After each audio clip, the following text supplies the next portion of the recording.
One single video helped him generate over $12 million in revenue in just 10 months. On the 5th month, it started gaining 10,000 views a day. Really? And I was getting 1,000 subscribers every few hours. Why? Why? That's because of, Really? I promise you, we had 1.6 million people watch that video, and there was 5,550 people bought that thing. That's 1.6 million straight off the bat in 3 months. So how do you work that out? Like, where do you start? It starts by knowing what you... If you really want to create something in your life, you've got to get definite with the infinite, right? Yeah, you have to know what you want. To use money effectively, you have to let it flow. Stop for a second. Sure. Because that's easy to say and harder to do. Yeah, okay, well, this is what, there's a lot of crap out there. I've seen a lot of crap. This is the truth. If you don't master the art of delegation and understanding where your value is, you're going to really struggle to ever become financially free. Because when you say talking about being always free, give me your perspective on what that means for you. There's mental freedom, there's mobility freedom, and then the financial freedom is kind of what underpins it. That's so true. And the only way you get financial freedom is from assets. Assets, you either buy them or create them, and they in the form of systems, delegations, teams. That's a really powerful point. What tool are you using for that then? I developed it in a... All right, so welcome along to this episode of the Grown Up Business Podcast. My name is Paul Avins, and it is going to be I'm just super excited for this conversation. First of all, the gentleman joining me today in the studio blew the doors off the Scale Up Summit recently when he spoke for an hour and a half, about an hour and a half, about how to leverage the power of YouTube to really kind of grow your business, but also how to create this kind of like more freedom in your life. And if you want more freedom in your life and you want more freedom from your business, this is going to be a conversation that you are going to absolutely love and enjoy. So my guest today is a renowned entrepreneur, investor, speaker, educator, and personal finance and wealth creation expert, founder of Graystone Education. Jason is on a mission to become always free. We're going to talk about that, by the way, and what that means, and give people that mindset. He's built his wealth from scratch, now teaches other people how to do the same, and is a particular expert in the niche of YouTube, and one single video helped him generate over $12 million in revenue in just 10 months. Welcome to the show, man. Wow, what an introduction. Thank you very much. Well, you wrote it. Yeah. But it is all true. No, I appreciate it. Thanks. It's so good to be here. Well, it's really interesting how, and the thing that I was reflecting on this morning is the journey of how actually we got to this point, right? Because it's actually been a very short period of time. We've both known each other for a while because we're investors in one of Daniel Priest's companies, Score App. Yep. So we've been on calls for that. Yep. But I don't think I'd really ever spoken to you until I met you at a networking event in London, where you and I were both speaking. You were speaking on YouTube, and I was speaking about AI and tech and businesses and stuff like that. That's right. And we kind of hit it off then, and I thought I loved what you were doing, and I just wanted to have a more detailed conversation. And then when I was selecting who I wanted to come and give a completely different perspective on platform building at the Scale Up Summit, you were the first person I reached out to, because I just wanted someone to, and you did that. You completely changed people's perspective on YouTube. So I want to go back because I want to talk about mindset first, and we're going to talk a lot about that in this conversation. So, like, for those who don't know you, give us a bit of your background and kind of where you grew up on, and why a bicycle became a pivotal moment in changing your view on money. Sure. So, yeah, I grew up with, council estate story. It was just me and my mum. My dad had left before I was born. And I guess, they say that your character's shaped by 7 years old based on what voids you perceive to have, right? So you value what you perceive to be missing most. And I guess for me, that was security, just stability, and just having no father figure, no financial stability. And although I didn't know what any of that really meant at 5 or 6 years old, I guess that kind of shaped my being, my subconscious, and I was always kind of wanted security. So there was a period of time on that estate where, every Friday, everyone would kind of congregate at the foot of our block. We had these steps that led up to the doorway, and I was like a nosy 13-year-old kid at the time. And I used to listen to the conversations, everyone would moan about their week, in a negative way, like money was kind of the root of all evil, the type of thing. And I wasn't really tuned into that, but what made me really kind of question that whole situation was at 7:30 every Friday, this guy called Roy would come down and collect everyone's money and go and do the syndicate lottery for them. And for the next 10 minutes after they'd just been moaning about money, they would just be like praising it. It would be like, my life would be amazing, I'd do this. And within a minute, they'd spent it, like 10 million, 20 million, they'd spent it in 10 minutes. And I just remember thinking, that's weird. I didn't profess to understand it. I was just a kid, but I just remember thinking that was weird. And coincidentally, that year, I really wanted this Mongoose Sniper BMX bike. It was a chrome bike, had the gyro, the trick nuts and all this, from a shop called Pearson's in Sutton, if anyone remembers it. It's not there anymore. It's Balf's. But I wanted this bike, and I went down the local VHS hire shop, and they had a photocopier, copied the brochure for this bike and printed out copies, put it all in my mum's cupboards and under her pillows and all this kind of stuff, to give her the hint that I wanted this bike. And her and my stepdad at the time, they just, they couldn't afford the bike. So one day my mum just said to me, look, I know you want the bike, but can't afford it. Your birthday's coming up. If you can somehow get half the money, we'll give you half towards it. Or maybe we'll give you half, and then next year we'll give you another half, or something like that. And I was like, that's a deal, I'll get the other half, don't worry. And I had no idea. But what happened is I went out and we had this triangular green around the middle of our 3 blocks, and there was all cars parked around there, and I just started washing this Volkswagen Golf, and that day got paid £5 plus £2 tip. So I'm up in my room that night with my friend, and I'm like, this is going to be easy. I've just got £7. Tomorrow I'll do another one. It's just going into a half term. And he was like, I'll help you. And I was like, I don't know if I want you to help me, because I don't want to really sacrifice the money that I've earned, But my stepdad came in my room and he said, I'm just going down the shop. Do you want anything? I'm going down to Safeway, it was at the time. And I said, just can you get me a bucket and sponge? I gave him everything I'd earned that day. The whole £7 gone. I was back to square one. But he came back, gave me the bucket and sponge. The next day, me and my friend washed 4 cars.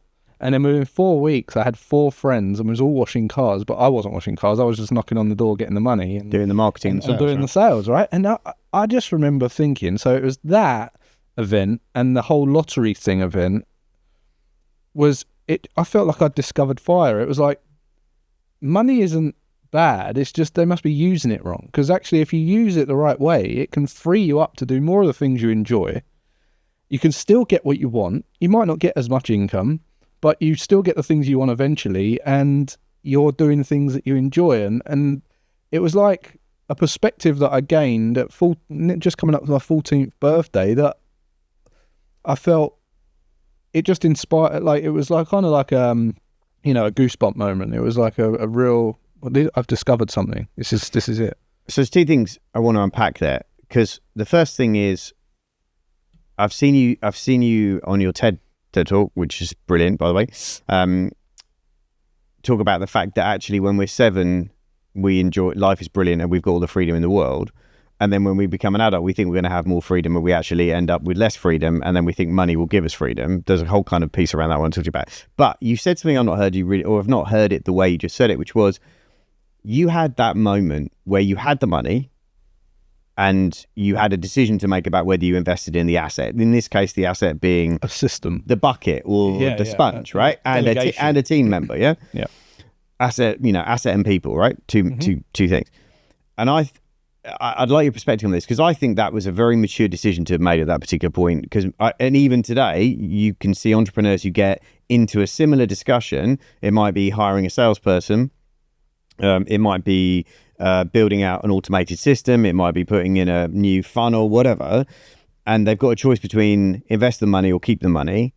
And I see a lot of people struggle with that mentally, to let go, to reinvest. Like, how do you take people through that mentally to get over that? Because I think I've struggled with that at times of, like, especially if you've not had a lot of money growing up. Yeah. We didn't have a lot of money. And I remember in my house, something I've struggled with for years was that, we used to walk up the carpet. The carpet in our house was held together by sellotape.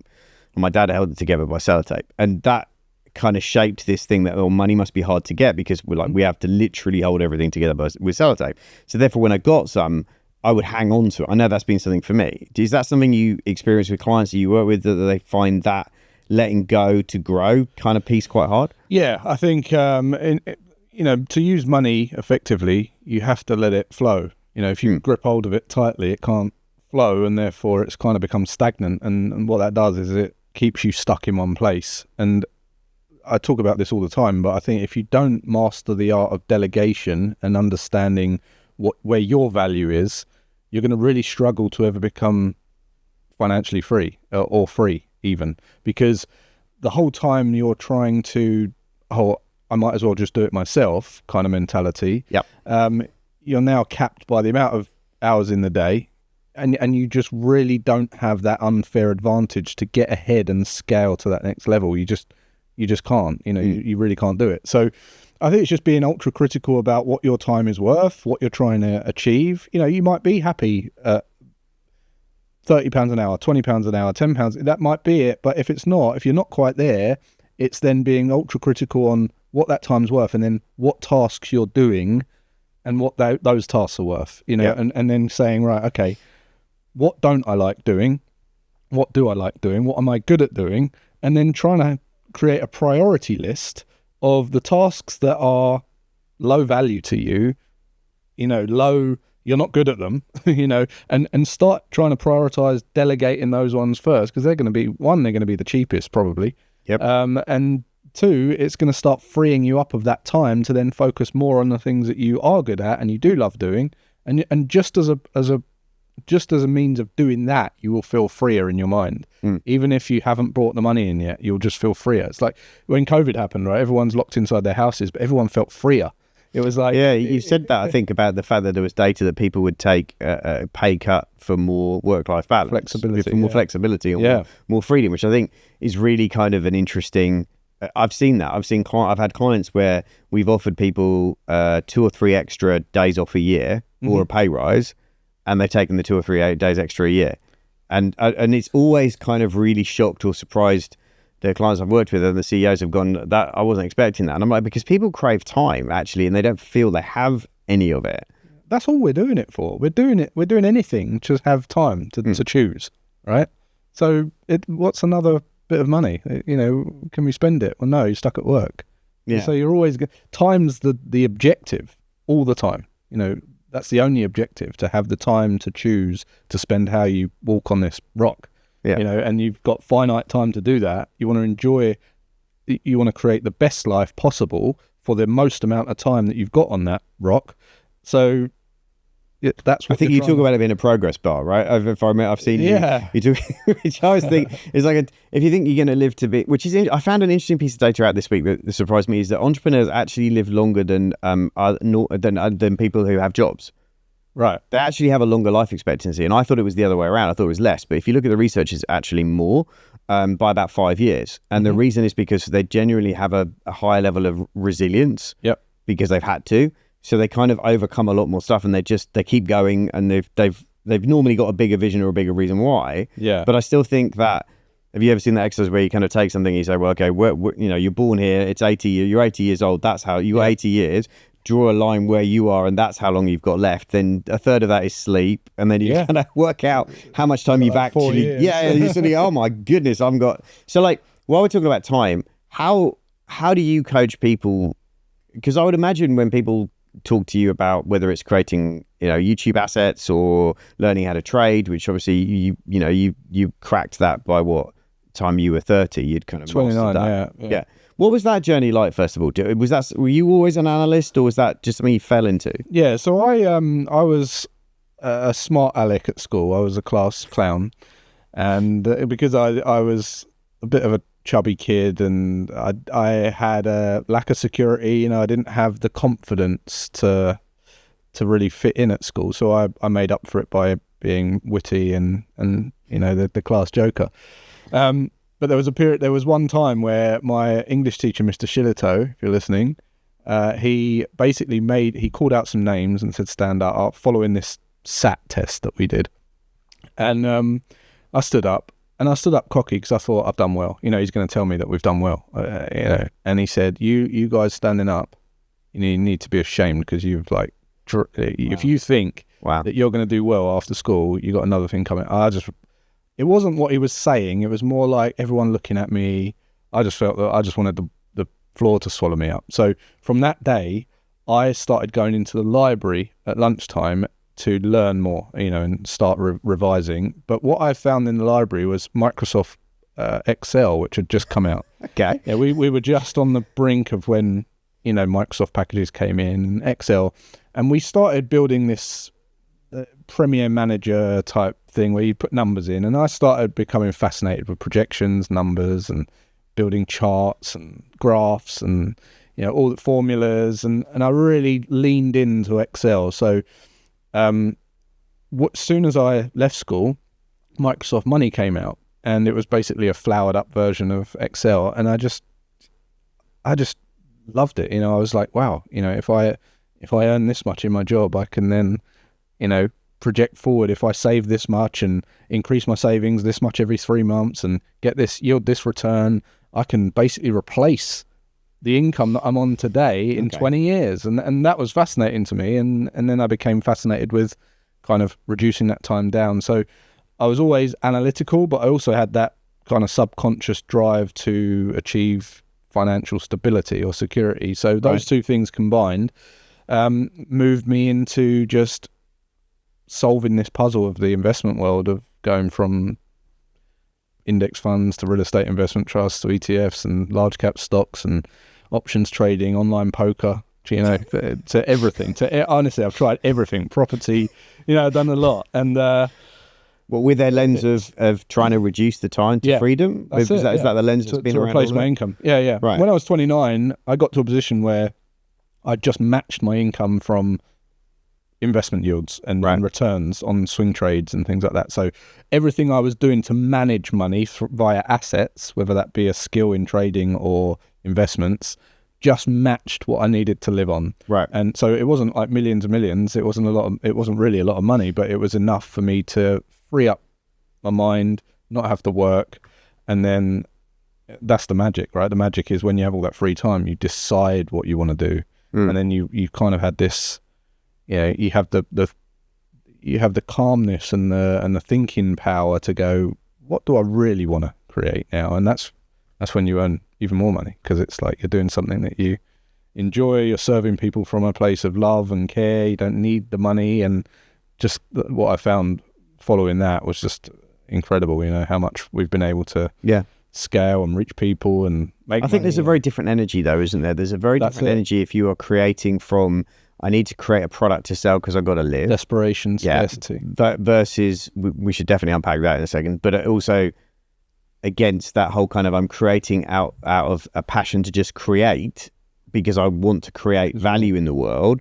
And actually, if 10 people buy it or 10,000 buy it, I'm okay either way. Therefore, you're not attached to the outcome. That's it. I think there's a letting go of that attachment to the outcome sometimes, which I think is incredibly powerful. Absolutely. I think when you create something that comes from a place of genuine care to get someone a result, I think people can. I think the value magnetizes towards that value. The market magnetizes towards that value for sure. So, do you think is there a part of your brain then that's just naturally, do you think, wired for that? Because I've struggled. I'll be honest. I always struggle with the whole kind of like trying to project out and do the math and work out how much you need. And I think a lot of entrepreneurs, if you ask them, and I've had this experience over the last 21 years, if you ask them how much money they need to be free, they don't know. No. And therefore, I think a lot of entrepreneurs spend huge amounts of time building businesses much bigger than they need to meet that goal. Mm-hmm. Have you kind of experienced that? Because I've had people go, and when you work out the number they actually need, it's a lot less than they thought. Yeah, I mean that is you hit it on the head. They're pissing in the wind basically. They don't know what they need, and they're just in full hustle mode, trying to push and doing things the wrong way. So how do you work that out? Like, where do you start? Like, if you've never sat down and thought, how much do I actually need? Because like, how do you work? How do you reverse engineer that? It starts by knowing what you want in life, right? Because if you get to a point where you could actually afford what you want in life, but you haven't recognized that, you've basically missed contentness. And now you're in a position where you're just chase. You don't know why you're doing it. That's where, marriages fall apart, relationships fall apart, you lose things, and it happens all the time. It happens all the time. So the first thing is to know what you truly want in life, and then how much that costs.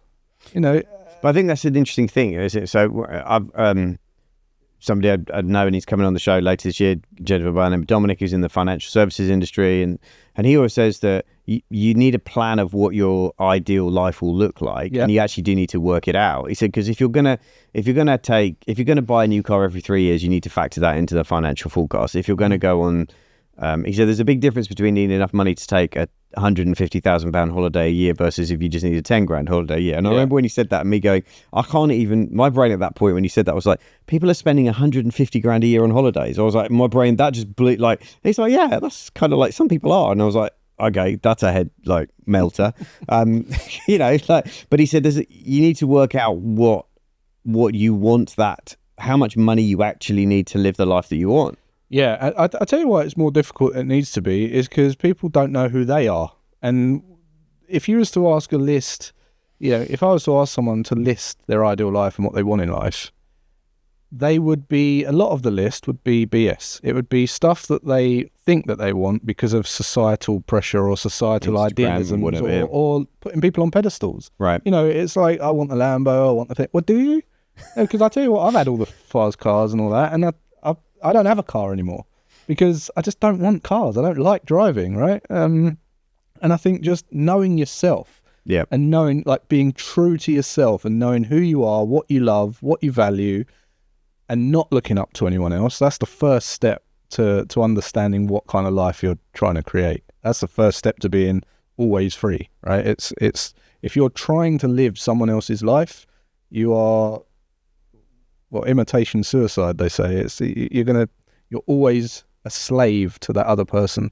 You're always trying to catch up with someone else. So how do you break free from that in a world that right now is addicted to whatever, like the posts on social media? Status is a big deal, isn't it? Right? So especially in certain markets, and people are selling lifestyle as opposed to authenticity. Yep. And I think there's a really interesting thing going on, and I think, and I'm in the middle of that journey of going, actually, I've realized, I don't want a massive team. I've done that. I did that when I was in my 20s. I had a business with 450 people I was leading and stuff, and I don't want to do that again. And it doesn't matter whether all the gurus online say I should have 15 salespeople on the phone selling high ticket. It's like, I actually don't want that. I don't want that aggro. I don't want that. So do you think you have to start by going, actually, if it's me in a room this is why I think CEO days are so important. I took one yesterday, just to sit somewhere with like a nice glass of some, whatever it is for you, and just with a blank piece of paper and just go, what do I really want in the next 6 months? For me, that yesterday I just sat in the sunshine with a blank notepad and going, right, well, actually, what do I want to manifest in the next 6 months? What do I want to create? Right, not what do I need to create, but what do I want to create? Yeah, I think like there's having goals like that, but a more powerful exercise, in my opinion, is to work out what your ideal day looks like. Okay. Because that's a daily thing, right? So you wake up in a day, and what do you want to do every day? And do you want a choice of having 3 hours to create something and work on something? Do you, where do you go for breakfast? What does it look like? What time do you wake up? Do you go to the gym? Because that's what you want to do every day. So it's not like, because the problem with going, what do I want in the next 6 months, and trying to put this plan together to achieve these things, once you hit them, you might still not know who you are. You've got the things, but you've had to do extraordinary things to get that goal. So you haven't really been living a realistic life anyway. Right. So now you're like further away from what a realistic life might look like. So now you still have to ask the question, like, well, what do I want to do every day? Because what do I do now? So I think you're right in terms of, like, I see people hold their self-worth to their numbers of staff, or how many, I see it all the time. Revenue, right? Revenue, I never thought it. We started 3, we've just gone to a team of 100, and I'm like, that's like the worst. Most entrepreneurs, if you said, could you double the business, but you'd have to double the team, they would just go, no thanks. No, that's a trade I'm just not willing to make. I don't want more people, thanks. I've got enough as it is. Exactly. I think most people go, oh, no, I don't. If I have to grow, I actually think that's one of the reasons why people hold their business back, is because you go, actually, if I remember having this conversation with a client of mine, and he's probably listening to this, or I won't drop his name, but And he said to me, it was a really interesting conversation. He said to me, I want to grow and I want to be a £50 million business. Right. And I just paused and thought, okay, you're 8, 9 at the minute, like close to 10. We're on track for 10 this year, whatever. I was like, okay, you want a 50, why? And he was like, well, because I want to prove I can do it. And I was like, hang on a second, time out for a minute. And then I said, we're at like 10 million, whatever the number was around that. And I said, you've got this many team. You're talking about having 4 to 5 times as many people as that. The payroll's going to be 4 to 5 times roughly what it is right now. You're going to need bigger offices. We're going to need 4 times as many vehicles. And complexity of the organisation. You just watch this drain, or you watch the colour drain out of his face as the reality of what he was saying. And I was like, do you really want all of the trade-offs that are going to come with that? And he was like, oh, actually, no. I just want to kind of get to 15 and have a really great team and be able to do it in 3 days a week. And I was like, right, well, then that's what we build. But it's like, there was this whole, I need to be a 50. And I'm like, well, who told you that? Those numbers plucked out the air are always self-worth. Yeah. It's like, I've got something to prove. You know, and again, you're looking up to someone. You're either trying to please and appease your parents or please and appease some other colleague that effed you off at some point and you're trying to prove them that you can do it, or some old boss, you know, or some partner, some ex, you know, and we carry these things for our life and we pin our self-worth to that goal to prove someone else wrong, where you're not becoming any freer. You're just a slave. You're a slave to that goal. That's so true. Or you're a slave to that identity they gave you, right? Exactly. And you're not being true to yourself. So you'll never be free. You'll get to that point and then you'll go, oh, I've done that. I'm not, now what? Do you think most people don't set the goal of freedom? They just set the goal of more. They set the goal of more thinking that one day they'll be free, and they tie a lot of freedom to just financial. That's the problem, when it's not that. It's So when you say talking about being always free, which obviously is title of a new book, title of your podcast, right? Yep. So when you talk about it, give me your perspective on what that means for you. Okay, so just some context on always free. There was a period of time where we'd have like friends ring up, do you want to go out for dinner? Yep. Let me know when, I'm always free. And it's like, when do you want to go to the cinema? Yeah, I'm always free. Let us know when you. And it was always kind of dependent on their calendar, because I was always free. I didn't have to, you know, but it became more than that. It was like the way that I spoke about things wasn't polarized to one way. It was like, I'm free to think how I want. This is my synthesis of this paradox. This is how I, you know, and I would project my opinion and present it in a conversation, and that'd be it. I wouldn't ask for, I wouldn't say, what's your opinion? What's your, and it was kind of empowering. I think people picked up on it. It was like, you know, I feel,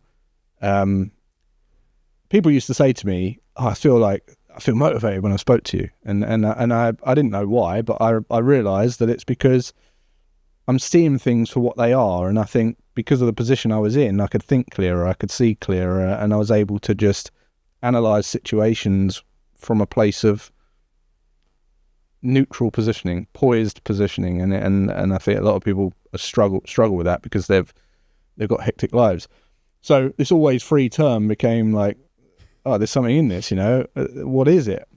So as the years have gone on, you know, I've really tried to define it as what people actually want. They want to be in a state of being always free. And it's a bit more complex than finances. It's being free in the mind, free in movement, in mobility, how you spend your day, your delegated tasks, what tasks you're doing all day, your vocation, how leveraged is that? How mobile is that? How free are you to navigate the earth and have that experiential freedom doing that vocation? And then, because if you don't have the vocation and you're not doing that, you feel very uninspired, unfulfilled, because we only trapped, right? Yeah, you feel trapped. And if we're not helping other people, we feel unfulfilled, because that's the only reason we get fulfillment, from helping someone or feeling useful to someone. So there's mental freedom, there's mobility freedom, and then the financial freedom is kind of what underpins it, that gives you the choice it gives you the brain capacity to stop if you want, you know, to take a pause if you want, you know, should you want to. And basically that just comes down to how much time you can buy into the future based on your lifestyle costs.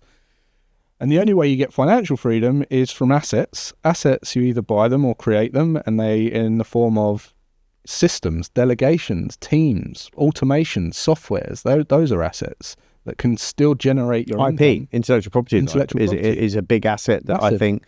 I think a lot of business owners don't appreciate the value of their IP. And I had a conversation.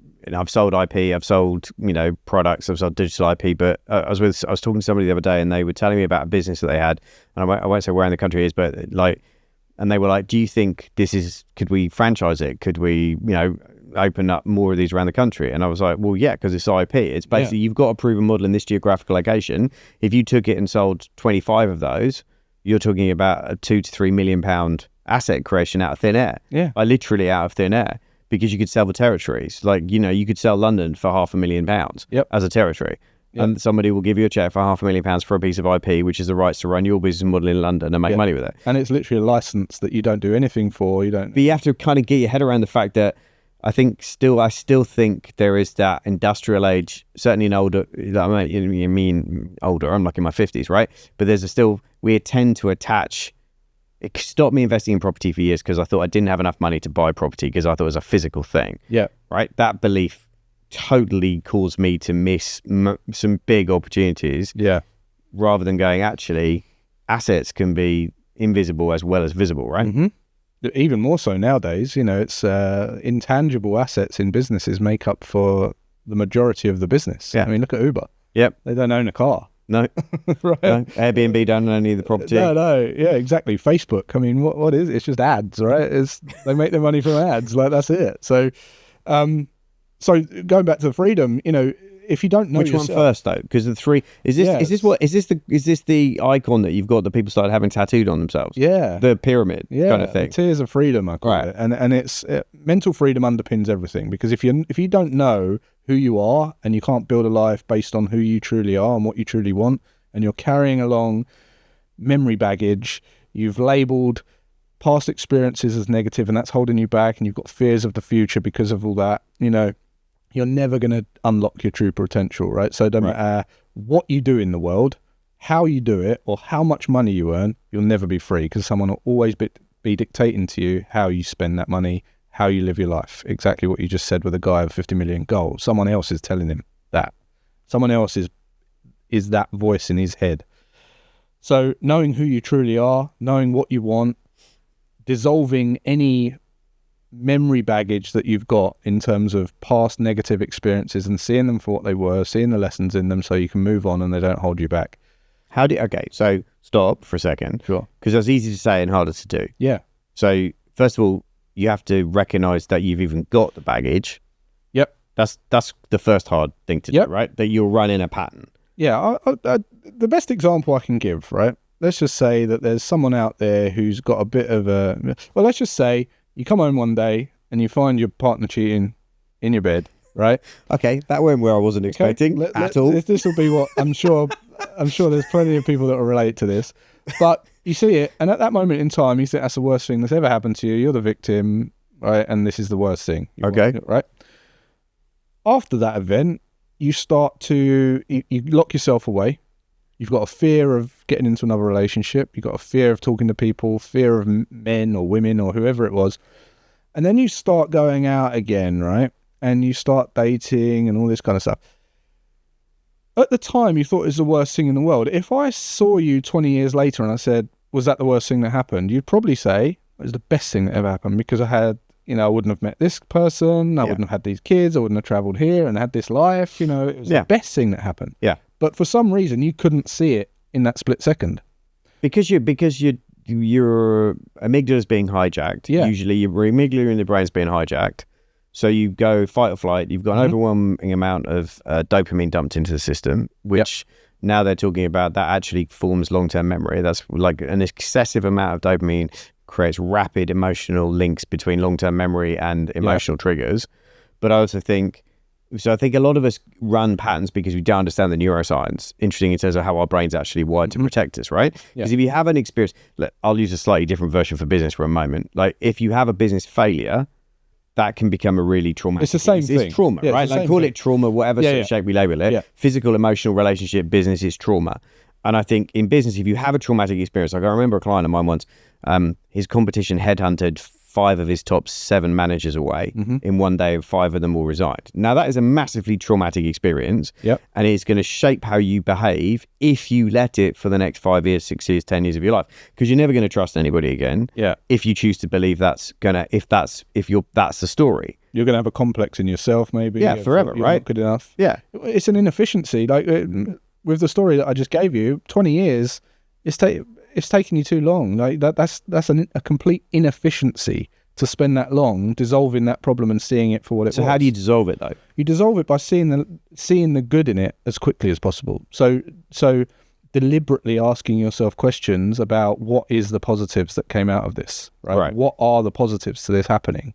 So if you've got if you had a client who, just didn't pay you or whatever, and they've just knocked you a load of money and you've got this financial strain, or they're probably a horrible client, they're probably, something that they weren't aligned with your business, you don't want to work with them anyway, they've cut their own, they've cut the ties. Just try and see the benefits in that event taking place, because I believe that there's equal benefits and drawbacks in every situation. I think everything that happens in our lives is just an event, and we But that's the power, isn't it? That's the bit, is to go, it's an event, we give it meaning by what we project onto it based on what society, on the values and values and what society tells you. And if you think in Napoleon Hill in Think and Grow Rich says that every adversity has within it buried the seed of equal or greater benefit. Like that's in Think and Grow Rich. It's early in there. The challenge is you have to disconnect from the emotion to see it. I think that's the bit that, like, if you're emotionally hijacked and you then run a pattern of all men are bad or all women are evil or all team members screw me over, which a lot of entrepreneurs... Look, if you're going to run businesses long enough, at some point, a member of your team, at some point in some business, will treat you badly, do something they... Like, because human, the law of numbers is, let's use your data analysis. If you employ 100 people, 3% of those people are not good people out of a law of maths, right? Like, just the math. Says that if you employ 500 people, the 3% just gets a bigger number, but it's still the 3%. And I think we tend to live in absolutes. Everybody's either on the bus or off the bus, and it's like, well, actually, look, the reality is you're going to have good people in the business, but they're not all going to be top performers. Law of math says that's really hard to pull off. The complexity. I think when you said people don't want more staff, it's because the complexity of more staff is incomprehensible, because everyone is just going to work for their own values, and everyone's got different values. And if you take mine, shaped at 7, lacking security, I value making money and business and security and not losing things and knowing where my stuff is, all these things that I've got as part of my character now that stemmed from that. So I will navigate this planet trying to serve those values. That's it. And any job that I get or anyone I work for, I will only try and serve that. That's what I'm going to work for, to get the money to pay for that. That's it. And everyone in your business is going to work for their own little thing, right? They're going to get your money.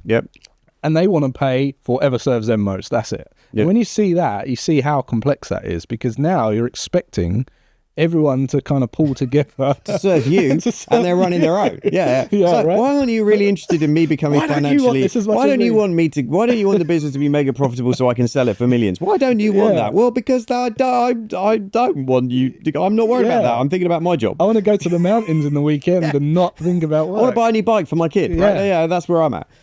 And I think that is a clash of outcomes quite often. Sometimes. And that's where leadership's really important, right? Totally. So and value alignment in a business. You need values to align. When we employ people, we write a bespoke value aligned. We do a discovery test with their values, and then if we can match it, we'll try and write a contract bespoke to them so that they can see how they get. They get more of what they want by helping us get more of what we want. And if that works, then great. And if it doesn't. And we reassess that every 6 months, because values change. Values change every 6 months. What tool are you using for that then? I developed it in an Excel sheet.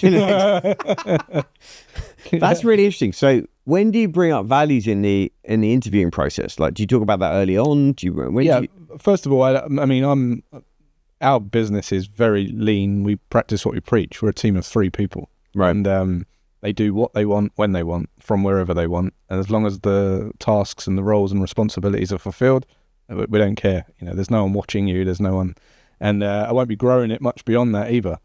But the way we do it is we employ people based on whether I like them and trust them, whether, I put my trust in them. I don't want a certificate or anything like that. I just, are you up for it? Do I like you? And then we'll do the test. We'll do the discovery test. That unveils a lot of what they value. Our tech guy loved cars and riding bikes and going out with his friends. Right. And he also loved building tools to help people and things like this.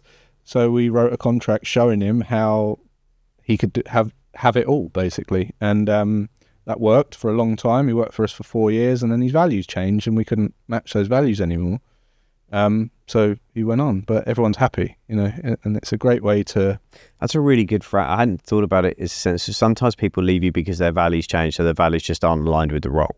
Exactly. I hadn't thought about it like that, because normally people leave and people take it personally. I've seen entrepreneurs take it very personally. They're like, I've spent 5 years investing into this person and now they've left me. And I'm like, well, okay, but it might be nothing to do with you. That's just a story you've decided to tell yourself. It's like, it might be absolutely nothing to do with you. It's funny. I've seen people do coaching programs where they'll coach people and they have specific targets and they'll summarize what targets they've been over just to make sure that everyone understands that everyone's happy. Because if you don't do that, it's like, oh, well, they just take you for granted as a coach, right? And they're like, oh, you're not getting anything from him anymore. Even though you exhausted everything into them, there's no way you can serve them anymore. So the best way that you do it as a coach is you say, right, we've done this, we've done this, we've done this. So we're in agreement that we've got you from here to there, right? What they don't do is they don't do that with their internal team. So analyzing people's values changing, if you're not on top of that, they'll leave and then it'll be a sour taste in the air, because you just think, oh, they don't like me, or I don't like them, or they're annoyed with something and they take it personally, or rather than just saying, oh, this checklist, your values are out of alignment now. Can we still make this work or not? No? Okay, well, the difference is you're now going to part with us, but we're both very happy and you're going to say great things about us and we're going to say great things about you. I'm not going to cling on to any, personal things in my personality that's going to stop me making decisions in the future. And it's just a better way to be, So love that. But that's something I've not heard it that way from anybody else before, and I think that's a really unique perspective to look at the values through. Not really thought about it, and certainly not thought about doing it every 6 months. In terms of, I would question how many entrepreneurs even know what the values of the people are that they've hired. I would think most people know, well, this is our values. Do you match with them? But they don't really ever ask what. Most entrepreneurs don't even really have true values in their business. They just say things that are societal idealisms. That again, it's not knowing themselves. Right. If you walked into, best way is if you go into an office and they've got their values plastered around the room, and you say to one of the staff, "Do you believe that?" They're probably like, "No, we're not doing that at all." And again, whoever created those values is something they want. It's a persona that they want the world to see based on their own self-worth and something they're trying to be. They're a slave to someone, and it all stems from that. You have to live them, right? You have to be congruent. You have to be congruent. That's the thing. Yeah.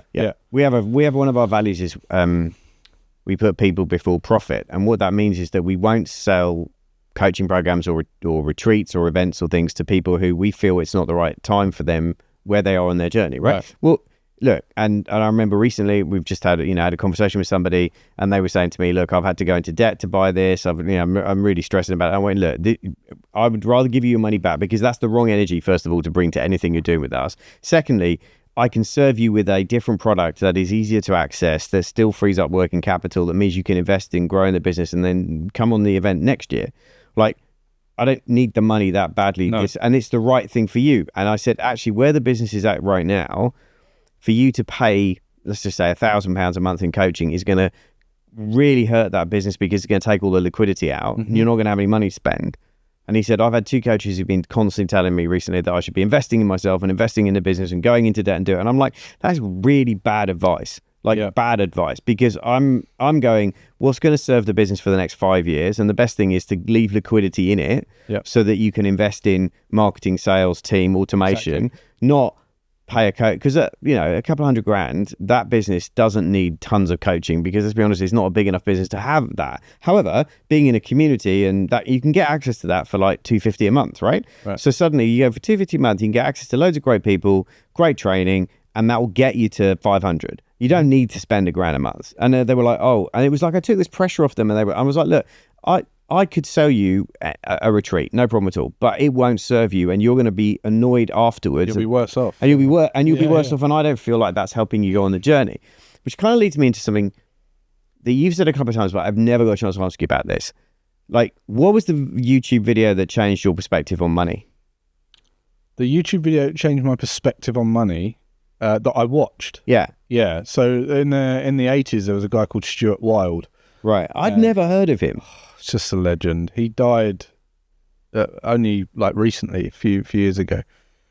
And he used to run this Master of Money seminar. And it was how money's made. He speaks about this idea of esoteric money, esoteric income, and it's this kind of idea of how you pull money towards you, right?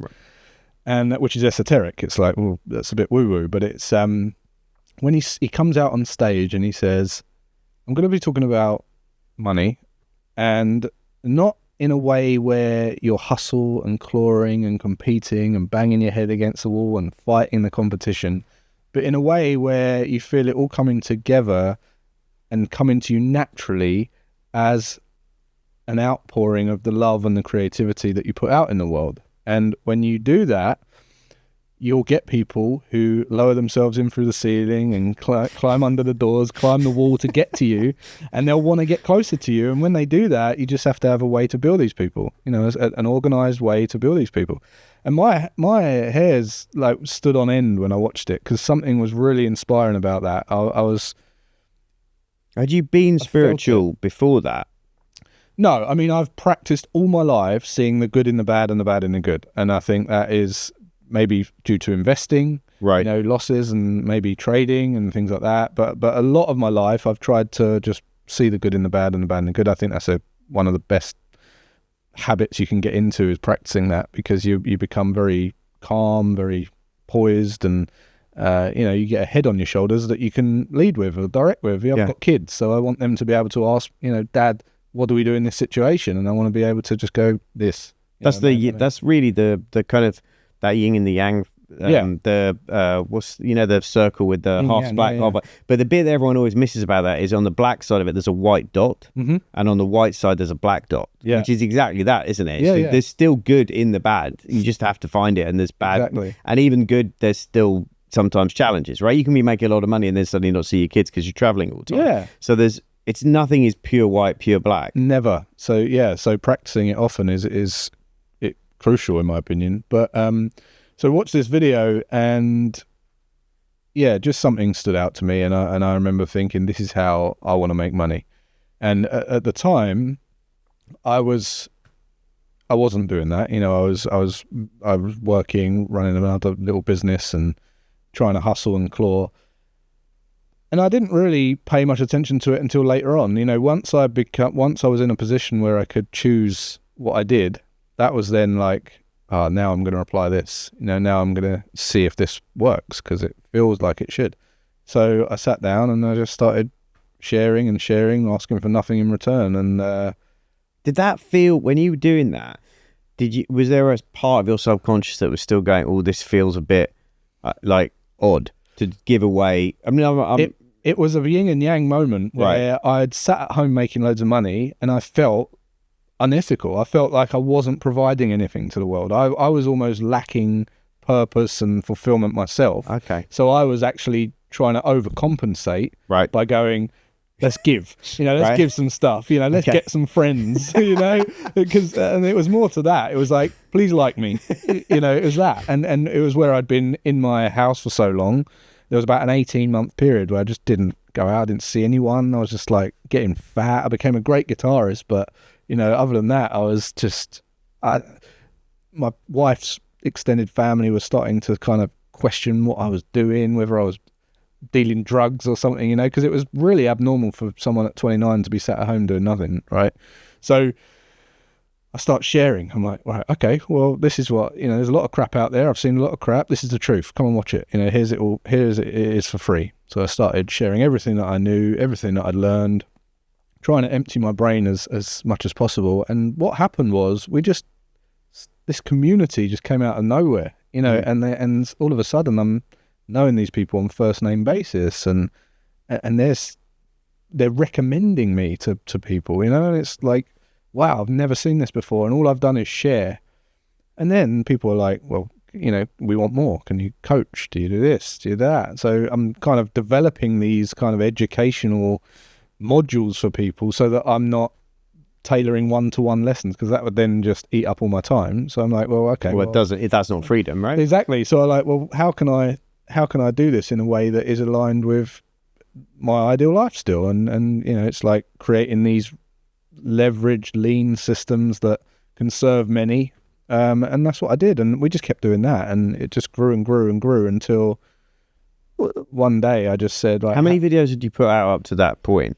I'd put you know, every morning I would just open my investing station and just live stream it and just say, this is what I'm doing today. You know, I'd eat breakfast and I'd trade like in front of everyone, and then I'd start uploading a few to YouTube, like some breakdowns of things.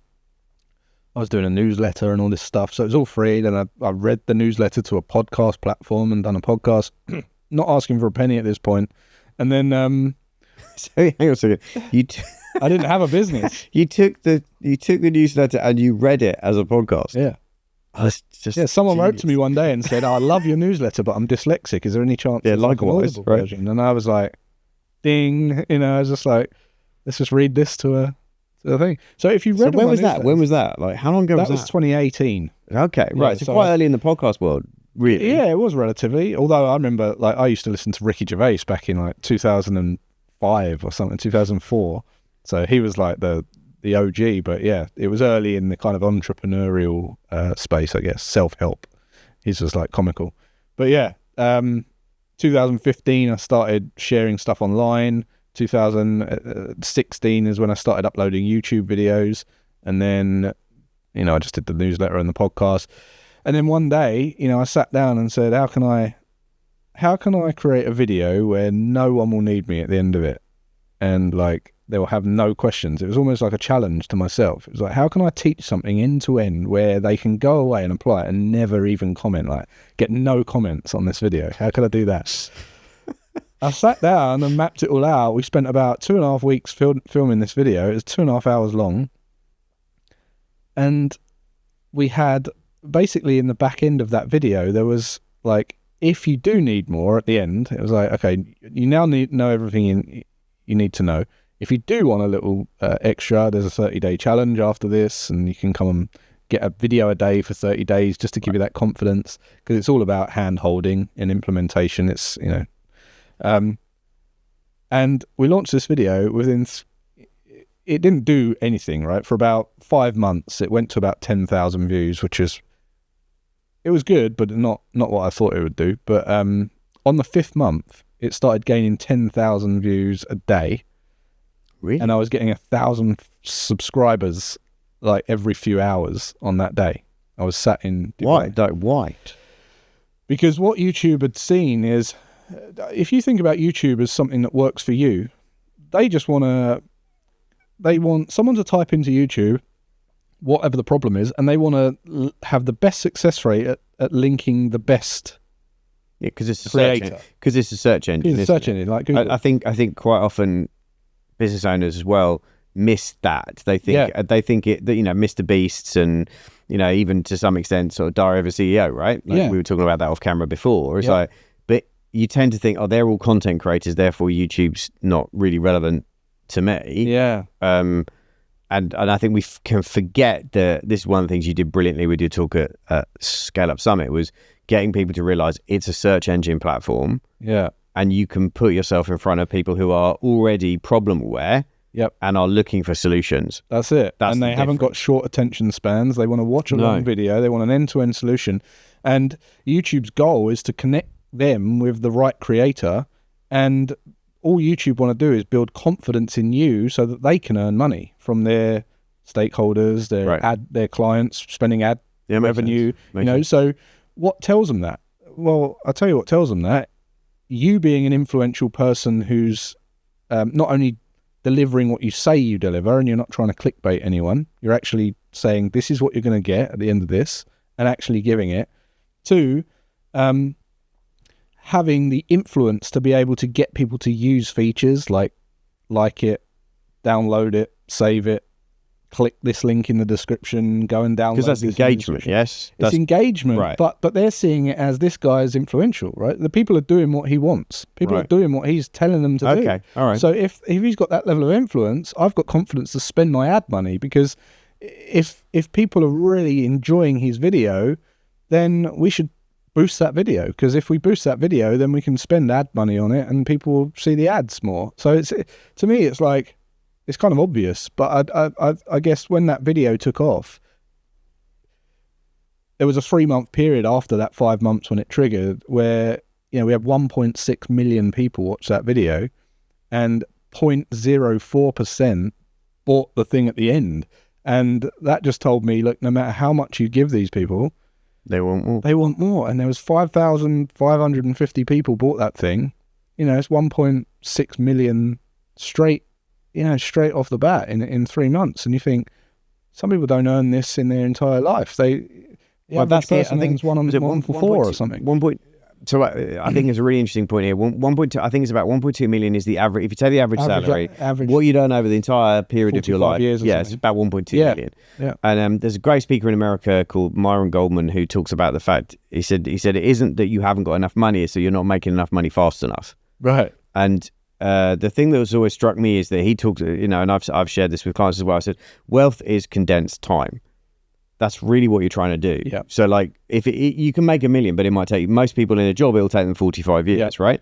Now, if you can figure out how to make it in 5 years, you're going to have more money. You're going to be wealthier. If you can figure out how to make it in 12 months, you're going to be wealthier still. If you can figure out how to make it in 90 days. And it's actually, the game is to try and condense the time it's taking you to do that.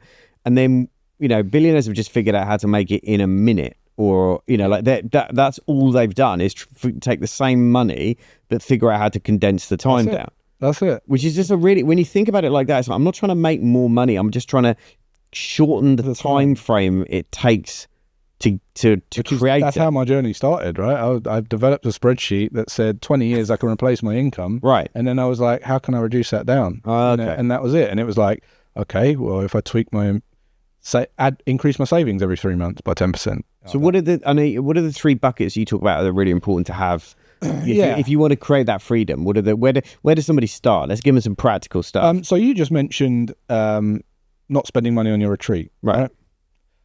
I always say the habit of doing something is more important than the quantity of whatever you're trying to do. Okay. Right. So the habit of investing, the habit of saving is more important than the amount that you can dedicate to it, because it's the habit that's going to motivate you and actually get you to do it, rather than, same with losing weight, right? It's like you're more likely to just go to walk to the shops every day than you are to lose 10 stone. It's a much more like, although that habit might contribute towards that end goal, the habit's what's going to get you there. So when it comes to that's consistency. That speaks to consistency, really. Right? Yeah. Right. So for me, since 22 years old, I've always chucked 10% of whatever I've earned into a self-development account.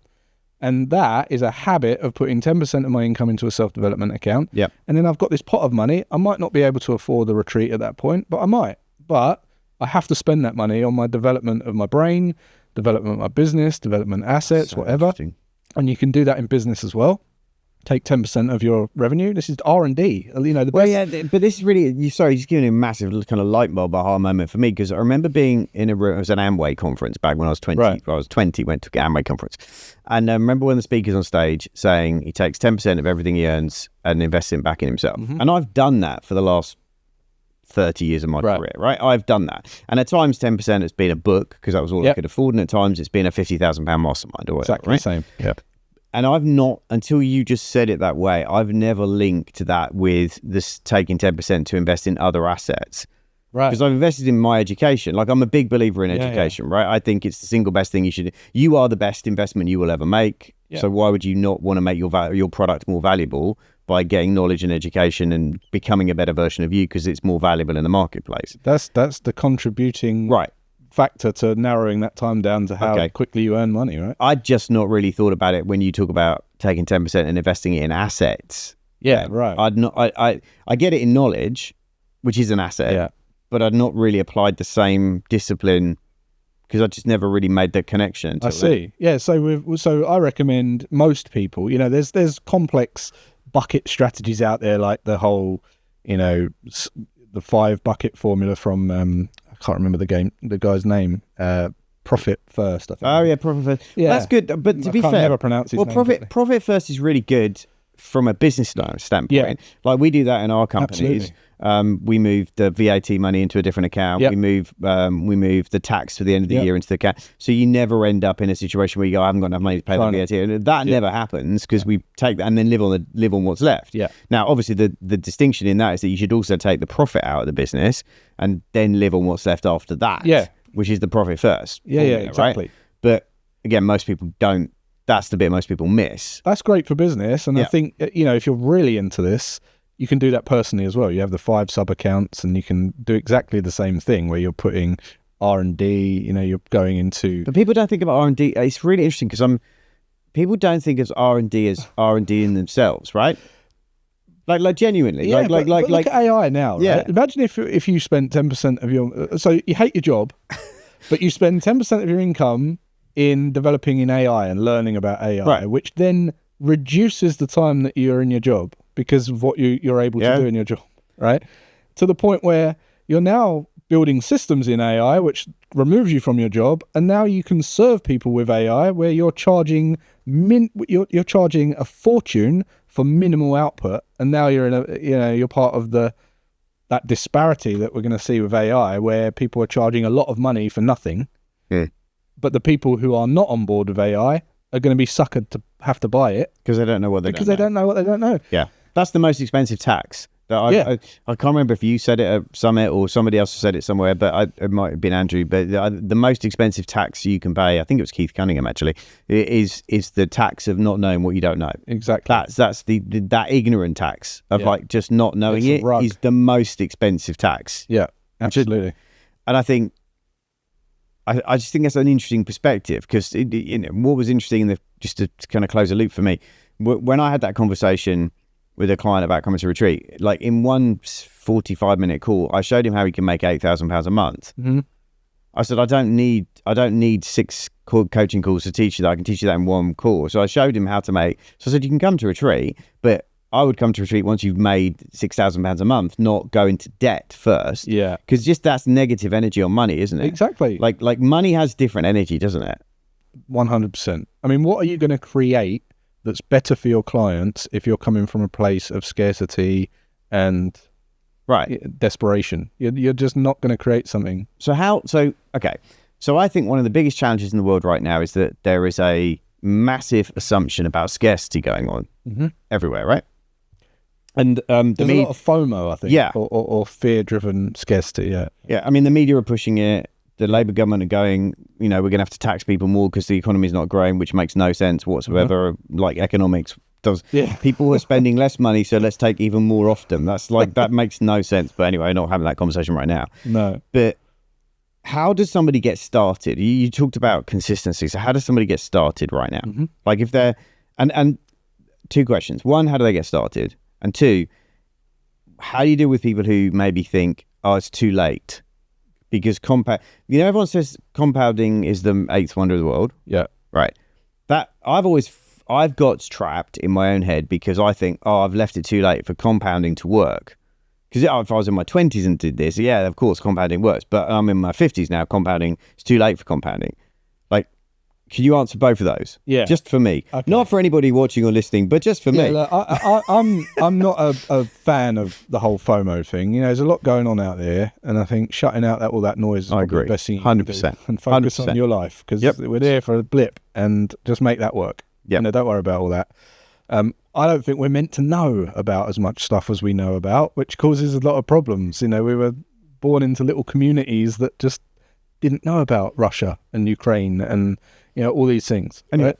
So the first question, here's the first thing that I think you should do in a world where there's so much with Bitcoin and all these like FOMO, AI and all this kind of stuff. Draw a pyramid on a piece of paper, right? And the big part of the pyramid is what you know most about, and the small part of the pyramid is what you know least about. and fill it out with all the things that you've got FOMO over, whether it's AI or whether it's like Bitcoin, whether it's crypto, business, your business, some system you want to develop, some retreat you want to go on, right? Order it in what you know least about to what you know most about, right? And then allocate as much time and money into those priorities, evenly. So it's like, you might have Bitcoin there, right? And you know nothing about it.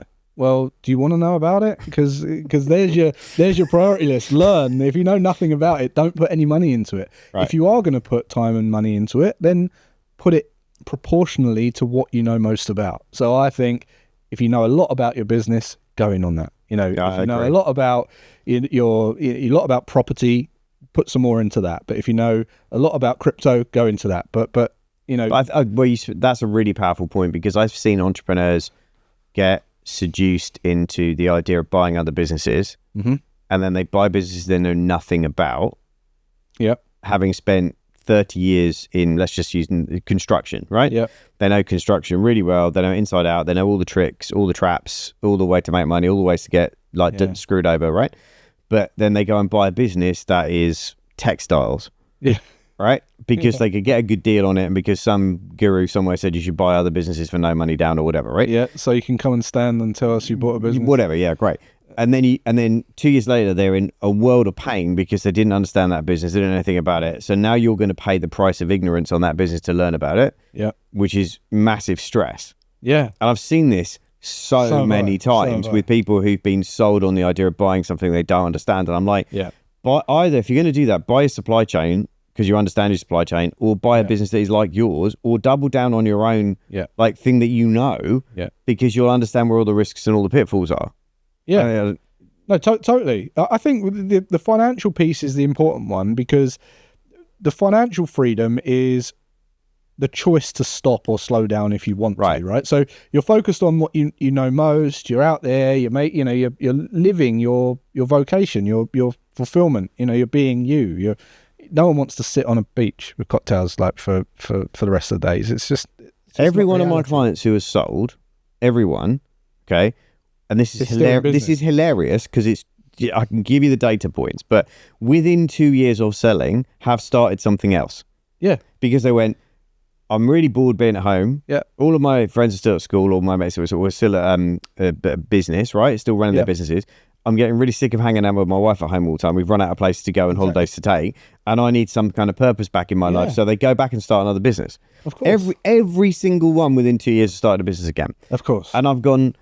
Because that's not freedom, is it? No, and the only people watching this that won't believe people do that are the people that hate their jobs or hate what they're doing, right? So that's the first step. Yeah. Do something that aligns with who you are as a person. So this is where the three freedoms are coming together. It's like, know who you are, do something that's aligned with who you are. Love it. And then the financial freedom element is having the choice to stop. And the financial freedom element is just a measurement of time. How much time can you buy into the future based on your living costs? Right. Okay. So add up all your liquid assets, right? Work out what your expenses are, divide one from the other, and that'll give you a figure. And that's how much time you can buy. And then the way that you increase that is to increase your leveraged income streams. So basically making your income more passive and more mobile. That gives you a sense of freedom. I really like the idea that you're speaking, or the way that you're speaking to being more mobile, because I think in today's economy, one of the best things is to be mobile, to be able to go where in the world the market is hottest. Absolutely. Right now, I've got a client of mine, we've just done a strategic planning session for a day, and we looked at the world in terms of where the opportunity was, and the biggest, and I know you're flying out in the next week together, but the biggest market opportunity for them that is so hot right now with the government funding what they want to do is Dubai. And Saudi. And you're going like, you could spend 10 years in Europe trying to get this thing going, and you'll never get anywhere close to 6 months in Dubai. So you go right straight away strategically, set up a company over there. One of the directors moves over there like within the next, as soon as that's all done. So by September, we'll have an office. They'll have an office on the ground over there. And you have to be able to be mobile. I think it's such a great point. And I think this is why I've struggled with things like buying houses and stuff, is because it takes away that mobility piece. Yeah. Like suddenly you're trapped. Like, I have to stay here because, right? buying illiquid assets is always going to trap you if you are dependent on that illiquid asset. So like buying a house to live in, yeah, that's great if that's what you want to do, but I think people confuse buying a house as an investment that's going to move them towards financial freedom somehow, but it's not. It's the actual opposite. Especially if you buy on an interest-only mortgage, right? Oh yeah, like you're renting basically, but you're just renting off the bank. You're renting, but not only that, it's like having a load of cash, which I see as water, like liquidity, right? And then just freezing it, and then now you turn the tap on and you can't drink, visual. Right? So there's like no that visual. I can't break a brick off of a house and pay for my breakfast with it. And my breakfast is all that matters. Right. My lifestyle is all that matters. Right. I've got to pay for this life that I want. Can't walk into Waitrose and say, and you can't go and you take this. Can I give you my left bathtub, please, or whatever, or the tap off my bathtub? No. You can't do that. So it's about seeing that for what it is. A lot of that is what we've been told by banks and land farmers, all these old entrepreneurs that sold us the dreams via very clever marketing strategies, but it's not true. Well, the mortgage. I might be wrong on this, but I think I saw somewhere that the word mortgage is French for like in debt forever or something, and they needed a better word to it. The French word for being in debt forever is mortgage or something, and that's a gage means pledge, and right? Mort means forever. Death. Yeah, so it's death like pledge to death. Right. Yeah. So that's really like if you look at that, like, and they needed a way to sell a product that would have you pay 3 times as much for the money. Yeah. Over 25 years, secured against something they could repossess. Yeah, I honestly, mate, there's. I rent, just to be clear, full transparency, I don't own my own house. I rent the house I live in, right? I've rented for the last 10 or 12 years. And I love the freedom it gives us, because if something goes wrong, it just gets fixed. Don't have to worry about it. Every 7 years, they refurbish the kitchen, do all this kind of stuff. But if I want to get up and go and move to Dubai or move to wherever, America, doesn't matter. I'm only in for a year. Yeah, and there's going to be downsides to it as well. Like you could get kicked out when you don't want to get kicked out. But this is the thing: people don't weigh up their own values. They just buy a place because they heard that that's the best move to do. I learnt to drive when I was learning to drive. I said to my stepdad, "Should I learn an automatic or a manual?" And he was like, "Manual, because then you can do both." And that was the best for him, right? All cars are going automatic now, so not only did it take me longer to learn to drive, I paid more on the lessons because it is harder. I didn't really want to drive, and now I've driven an automatic car since I passed my test. Well, with electrics, and now they're all going automatic. There is no option than that, right? Because they're on gears. It's like I remember when my dad found out we were renting the first time we moved into a rental house. My dad went nuts, right? Like really off on me about it. That I didn't know, and it. Like, because he was 60 at the time, 65 at the time, or whatever, and it really affected me actually, because I've always looked up to my dad, and he's an incredibly hardworking guy. He's just built a business from nothing, and and I've got a lot of respect for him, and a lot of time, and massive respect for him. But that really upset me at the time, because I was like, you're not trusting my judgment, you're nothing like that. And now fast forward sort of 12, 14 years later, he sold his house at the top of the property boom, and he's rented and took all that money and invested it and lives off all the income because he was living in a house. And probably lives in a house the same as what he sold. Roughly, but he was living in a house that was £1 million plus in London, but it was a nightmare to upkeep. He had no cash. So I said, well, just sell the house, stick the money into decent investments, live off the interest and rent. And he's been doing that for the last 5 years. And he thinks it's the best thing ever. But I was like, but for honestly, you talk about, I carried around an emotional wound for a good couple of years at least, if not 3 or 4, of him telling me that I didn't know what I was doing, and I was. But actually, that's your dad's approval. But it was also his paradigm of when he grew up. Yeah. Because when he grew up at the end of World War II, the best thing to do was to own your house. It was the best thing. Of course, it was. Right. Yeah. But it's not listening. It's taking those advices from people and then not but not understanding the time that they learned it in either, I think. Right? It's like, if you have to look at that was good advice, because it was, right? He bought the house he bought for £9,000 and 30 years later sold it for over £1 million. Yeah. As a strategic decision, good decision. Yeah. You can't knock that as a decision, no. But we're not in that world right now.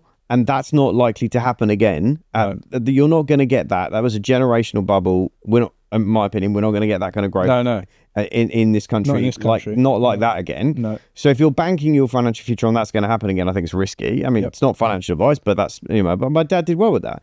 But that wound, and he didn't mean it, and he was trying to protect me. I get that. But at the time, that wound, that hurt me a lot emotionally around money. I felt really uncomfortable renting the house I was renting for a good 3 or 4 years. Right. Like really, like felt like I didn't know what I was doing. I was wasting all this money, because you know that conditioning of like, if you rent, you're wasting money. Yeah. People say that. And now I go, well, actually, it's really tax smart. If you look at how much money I'd have paid in stamp duty, it's insane. Yeah.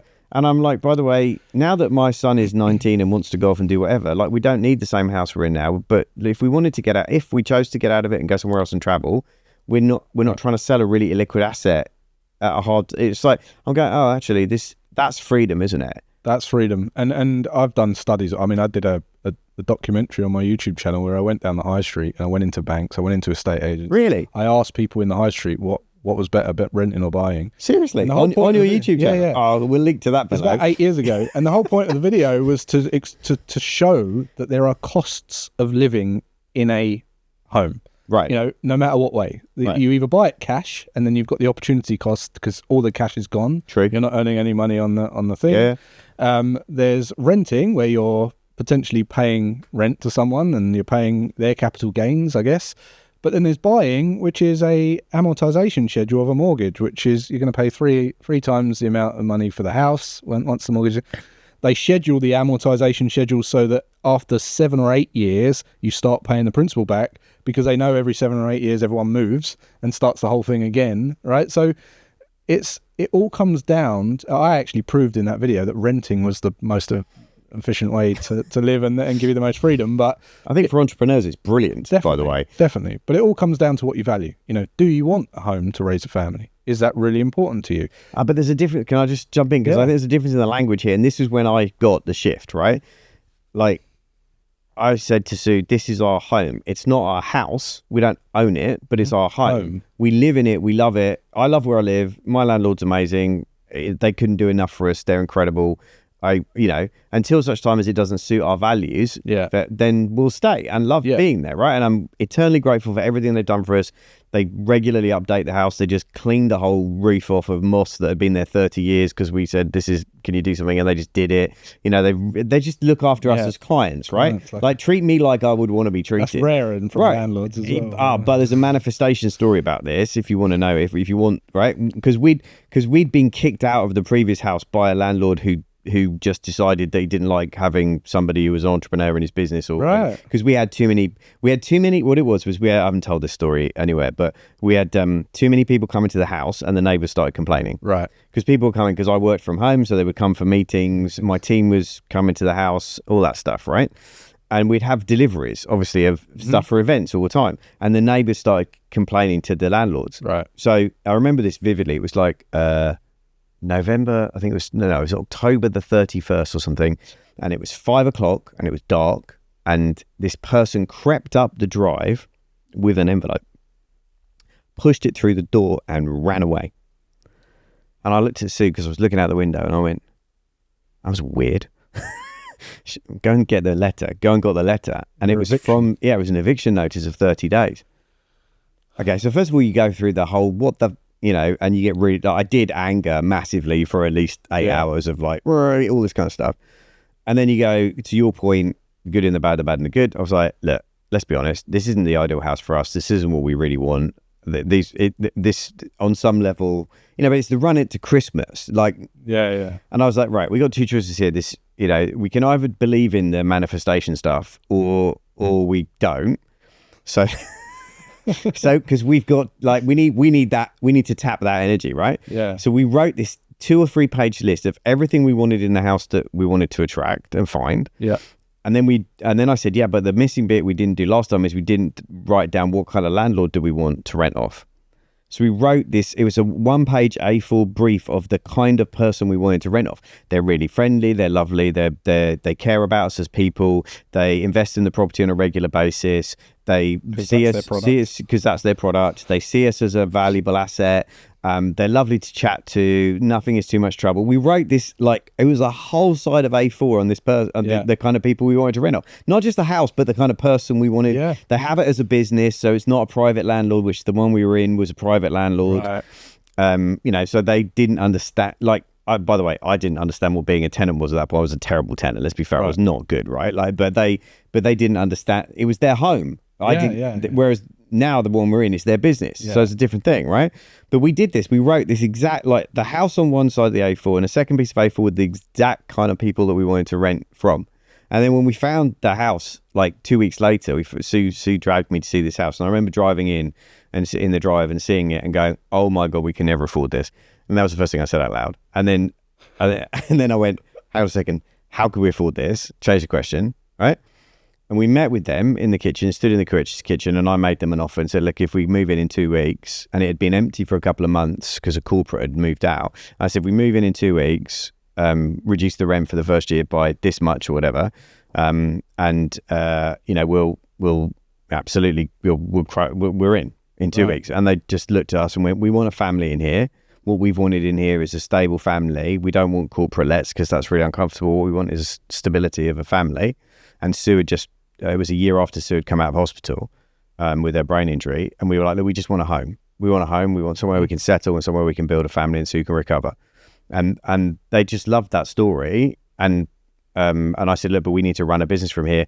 Are you all right with that?" And they said, we own a farm. We work 365 days a year. We don't care what, And I was like, and then we moved in and I found the 2 pieces of paper. And honestly, it's exactly what was written. Yeah. They are wonderful people. They can't do enough for us. They're so supportive. They're always there. And I'm like, it's like, if you really want to create something in your life, you've got to get definite with the infinite, right? Yeah. You have to know what you want. And, but in real detail too, and who you want to have. People go, "I just want more clients," and then they get customers and they're the wrong type. And I'm like, I say this is one of the biggest questions, right?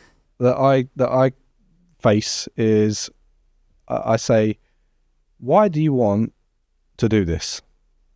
Whatever they're trying to learn from me, right? Right. Good question. I want to spend more time with my family. And my first question back is, how much time? And they say, "What do you mean?" "I don't know." And all the time. And I said, "Well, I tell you what, if I spent every minute with my kids, I'd want to kill them."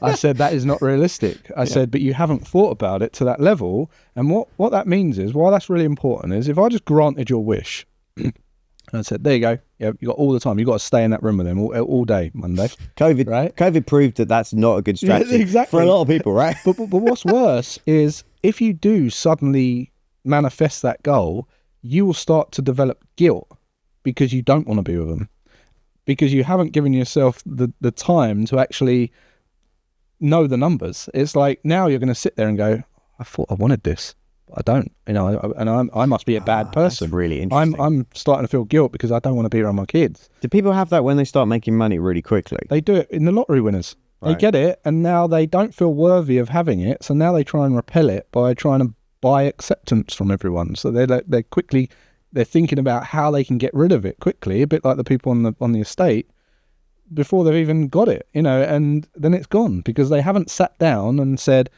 "Why am I worthy of this? What do I need to spend this on? What do I actually want? And why should I have this? And how is this making my life better? And how is it enhancing the lives of my friends and family and my extended loved ones and what have you, my community or whatever?" They don't do that. They just receive it, and now it's like, "This is uncomfortable. I need to get rid of it."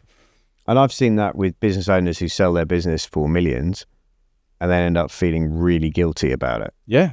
Because they're out and they've got this money and they're not working, or they struggle then at that point with the guilt of that.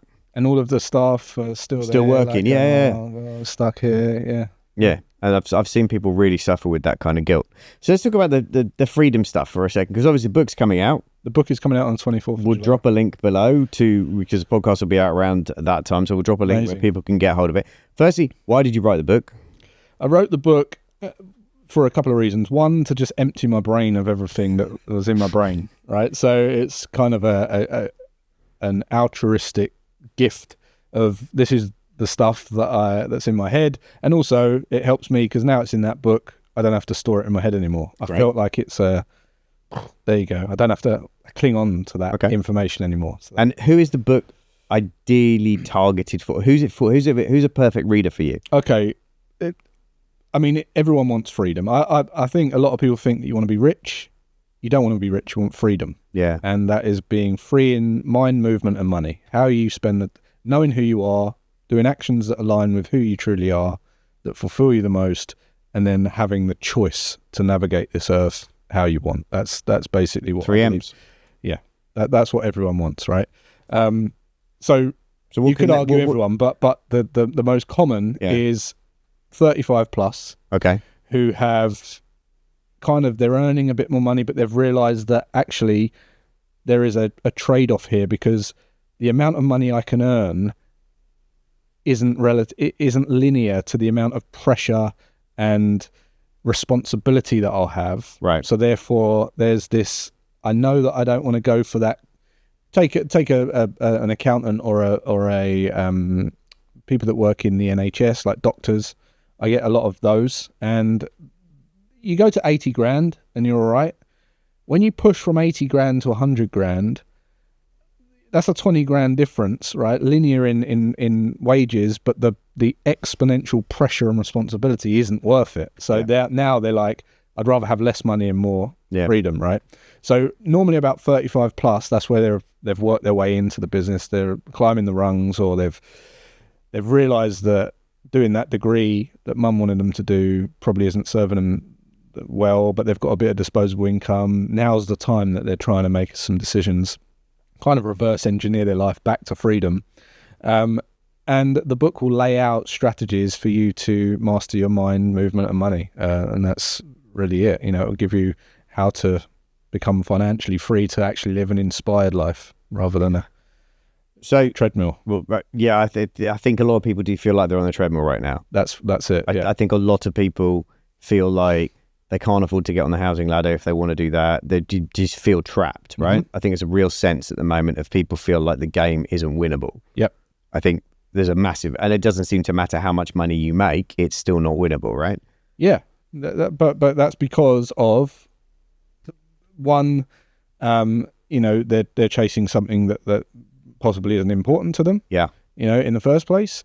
2, they're not managing their income in a way to build financial freedom, which is important. I'm not going to say that that's not important. The financial piece is what really underpin all of it, really. Having that freedom to stop. And if you're not making decisions and building habits to invest in your financial freedom, then you'll never be free. It doesn't matter how much you earn. Yeah. You can win the lottery and someone will tell you some very busy billionaires who are not free, correct? I just know, yeah. I was on a yacht in 2023 in Dubai. Loads of people just moaning about their jobs, their staff. And these guys were billionaires. They had like thousands of staff moaning constantly, like hustle, hustle, hustle. And I just thought, well, you're a slave to that. If you're moaning about stuff, you're a slave to that. And that's not freedom at all. So that's your 4th M, isn't it? Yeah. If you do these 3, you don't have to moan anymore about anything. No moaning, yeah. So two questions for me. What's the I don't want to use this word. What's the investment that taught you the most but didn't make you the most? The investment that taught me the most but didn't make me the most, in relationships. Okay, great answer. Yeah. So I've been with my wife for 22 years. Congratulations. Or 20, maybe 23 now. We've been married for 16 nearly.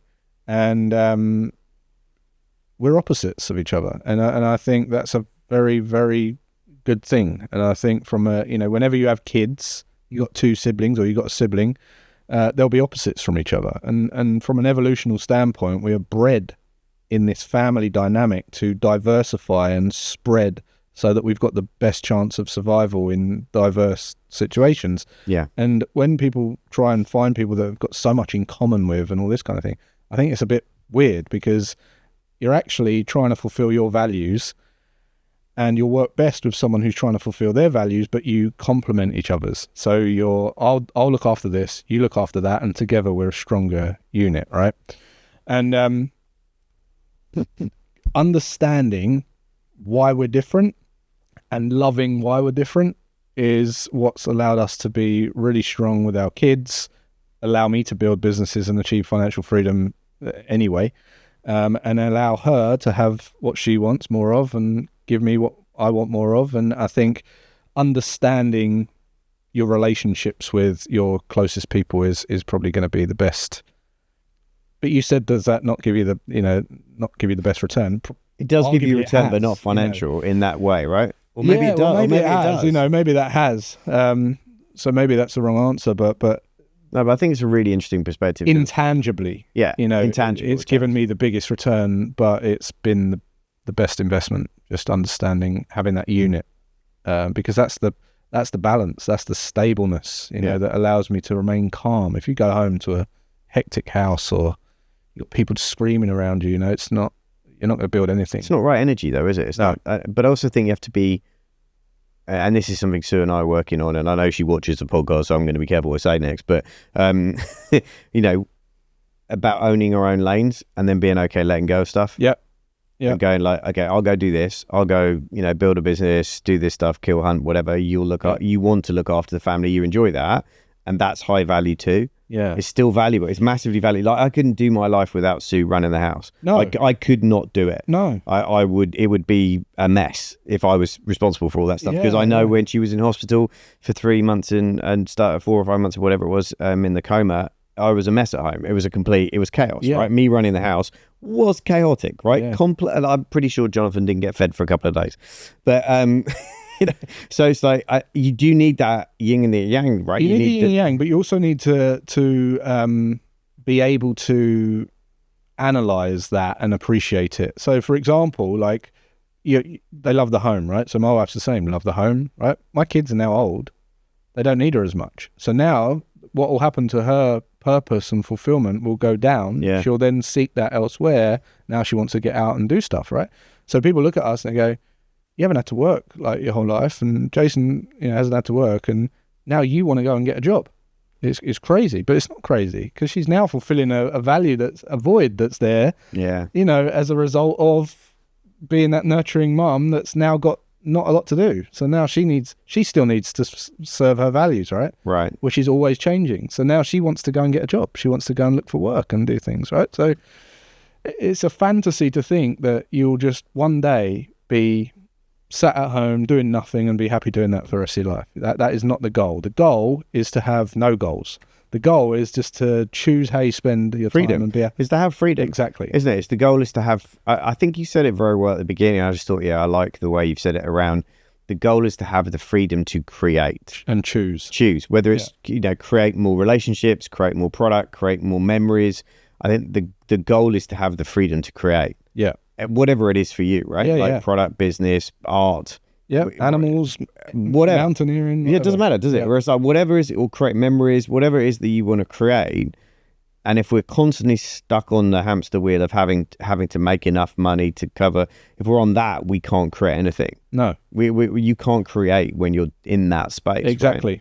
Right? And I just want to say on your question about the best investment or the worst investment or the best investment or the least return, it's hard for me to answer that these days because what I said about seeing the good in the bad, the lessons, right? Yeah. So when people lose money trading or, and they say, I've been scammed by someone for 20 grand. Well, how much has that earned you in the long run? You now had a slap around the face, right? That's a very good lesson. That's actually cheap because what would you have lost had you not had that slap around the face? How gullible are you? I mean, I think if you take it as education, like everything is a lesson, isn't it? It's education. So if you say, well, it's like that was a £50,000 lesson or whatever. Right? Yeah. Like, okay, great, painful, but it was still a lesson. Still a lesson. But there's also a bit in there about, I recently just saw there was a big YouTuber going, I bought this car from a, high, won't name the brand, but, supercar brand, and they scammed me and whatever. And then he proceeds to tell everyone he bought the car unseen. And I'm like, well, if you did that without asking anyone to check it out, that's kind of on, you need to take some personal responsibility for some of this stuff, right? Yeah. And I think that's probably the biggest thing is like, we all have to accept that where we are in our life is our choices, or we wouldn't be here. That's it. And if you want to change the future, then change what you're learning and change what you're doing on a consistent basis, right? Yeah.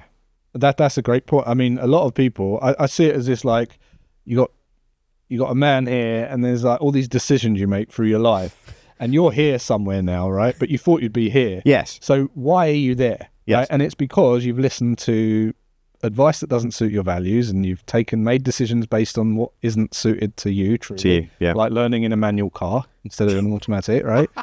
Like buying a house. Buying a house or whatever. Right? All these things. But every decision you've made is, if it's not aligned to who you truly are, then you will end up at a different place. So the goal now is to get back to that place where you feel you should be. And you can start understanding what that is by literally just looking through your camera roll on your phone and seeing what it is. There'll be a theme of what you choose to take photos of. You know, there'll be like a photo album of what you are inspired to take photos of. That might be animals, it might be your kids, it might be the mountains, it might be whatever, guitars, right? You can also ask yourself, like, what would you get up and do first thing on Monday if you didn't need to work? Or what would your business look like if you didn't need money? Or if I rang your friends and I said, look, I want to ring them up and ask them for advice, what would be the one thing that you would ask them for advice for? What would they say? You know, what do you bring up in conversation the most? What do you spend most of your disposable income on most? And there'll be a theme. And that theme is monetizable, right? You can just go and explore that and build something out of that and share something from inspiration, something from care and love and creativity, and you'll get paid for it. I promise you. Providing that you have an organized system for them to give you money. Them. Yeah, right? yeah. Which is interesting, because when you said that, I was reminded of the fact that in Think and Grow Rich, again, it says that you have to have organized plans, which is the same kind of thing, right? It's like, that's why I'm big on strategic planning, because I'm like that is your organized plan. That's in Think and Grow Rich. You have to have burning desire, and you have to have organized plans. And then you have to be a part of mastermind as well, right? Which is kind of like, or some group of people who are supporting and inspiring you and giving you honest feedback on your blind spots, because none of us have that, right? You have to be able to give and receive. And I think in the press at the moment, there's this buzzword of narcissism being bandied around as a negative. We need altruism and narcissism. We need to be able to give and receive. And if you don't do both, if you don't master both, you're going to get taken for granted. You're going to get the wool pulled over your eyes. You're going to get dragged along for a ride. People want something for free from you. You know, you'll feel resentful. And if you charge too much and you give, and you're too narcissistic, you'll feel unethical. You'll be humbled by the market, because people go elsewhere. Yeah, the market, the market knows the value. The market decides all the time. So you have to master both, and you have to know your worth, and you have to give your value and be able to charge for it. Cool. So, love a conversation today. It's gone into a place I wasn't expecting as well, which is always great, right? Like, and I think there's lots of takeaways for me. I think the shift from it's the freedom's the actual biggest goal. It's not money. And I like your three different types of freedom, especially freedom of movement. For me, that's a really big takeaway. So best places for people to get, obviously we'll drop a load of links below for everybody, but best places for people to follow you if they've loved what they've heard. Obviously grab the book. I tell you what, I'll just say that if you go to alwaysfree.com, right, brilliant, you'll be able to get the book. And if you get the book, send me a little message to know what you think. Well, I think we should definitely do that, right? But also, I think it's like, I like, whenever I put anything out, I'm always like, look, you know, and I say at the end of the podcast, it's like, what's the 2 or 3 actions you're going to take as a result of this? Same with reading a book, right? Like, get the book, definitely. I'm going to get a copy of the book. And I just feel, for me, your TED Talk's also really good. We'll drop a link to that below, because I just think, again, it's that whole, like, what are your limiting beliefs around money, and why do you not think you're worth it? It's probably, you know, a really great question. Yeah, look, in actionable steps wise, you're going to feel much freer if you just work on those 3 things, and they're all measurable, and there's strategies that you can use for all 3 of those things to increase them all. You know, and work on mastering them all. If you are not mentally free, just do what I said. Make sure you know who you are. You know, ask yourself, do you have any memory baggage or anything holding you back? Or get counselling, or get counselling if you need it. Get coaching or therapy and shift it, right? Get it shifted. You know, definitely. I'd say visualization from Summit with Maya talking about that. That's also a great way to rewire your brain as well. Visualization is also a really powerful tool for dealing with that. But make sure you know what it is that you want, and don't look up to other people. So true. The mobility piece is just looking at what you're doing in your job, in your day-to-day, your experiential freedom. So how mobile and how passive is your income? And You can. There's a book called The 4-Hour Workweek where the first half of the book, he's telling you how to become mobile and work from home. Well, COVID solved that for everyone. And the second half of the book, he's telling you... was responsible for that. Yeah. The second half of the book is how you can reduce the time that you're working, right? By delegation, automation systems. And those are strategies that you can use and analyze in your day-to-day tasks. Also, you can prioritize all those uninspiring tasks and delegate the most uninspiring ones and do more of the ones that you actually love.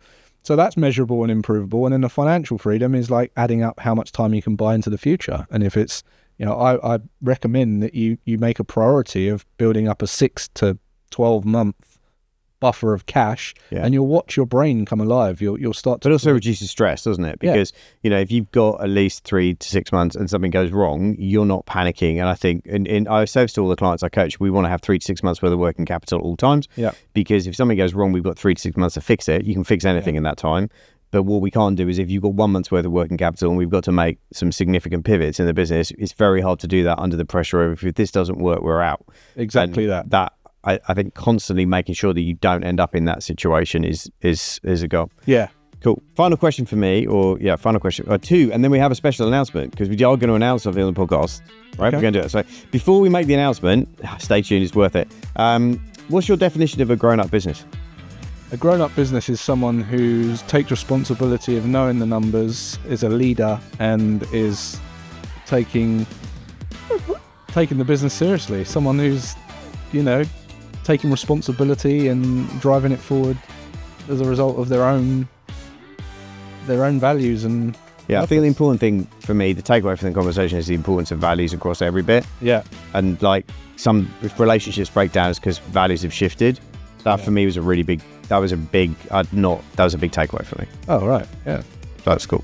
Just knowing your numbers and having responsibility. Knowing your numbers is a big part of having a grown-up business, for sure, That would be my first thing. Know the data. Which leads me beautifully on to announce the fact that, obviously, for those of you who follow the podcast or follow me, you'll know that we run a retreat once a year called the Grown-Up Business Retreat. This year's in a beautiful 5-star hotel in Tenerife, Tivoli Hotel in Tenerife.